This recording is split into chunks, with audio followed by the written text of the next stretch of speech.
You'll piss when you can't whistle. This, in the old days, what this meant was you will hang for this. The old days when people would hang, we noticed that a pee spot would appear as they were hanging, as they're being choked out in their pants. You'd see that they were peeing. It's just something that happened to everybody, that just a natural biological reaction.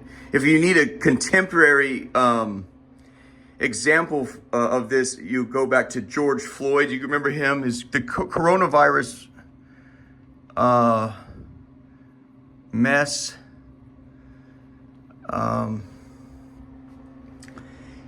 The officer put his knee on his neck and he says, "I can't breathe." And the boys in blue will say is, if you can speak, you can breathe. But his point was, I'm running out of place, clearly trying to rearrange his face or his neck. I'm running out of places to suck oxygen.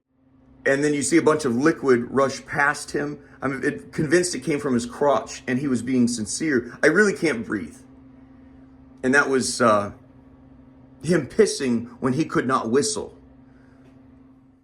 Now, I brought to the president's attention last week that we have a humanitarian crisis in Congress Heights and Anacostia neighborhood. You know, the area surrounding the military base, it's an occupying force at this point. There's really no need for them. They used to need to be there in case the French or British Armada came up the river. It's no longer needed. And what you're doing is you're taking the most prime real estate from people that are unbelievably poor. You wouldn't pull that shit out in Georgetown now, would you? Now, why? Because there's solid gold assholes out there, or a dime a dozen, friend. They will fuck you up. You wouldn't dream of doing it. The Anacostia riverfront is all their wealth, and the military is not only sitting there, they're squandering it. You don't get their riverfront plaza. So the president responded to me pointing out the humanitarian crisis in Congress Heights by creating a humanitarian crisis, or risking one in South America. This is how terrified the president is, of bringing social and economic justice to people.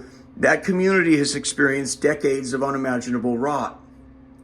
It is your job to fix these affairs or go home.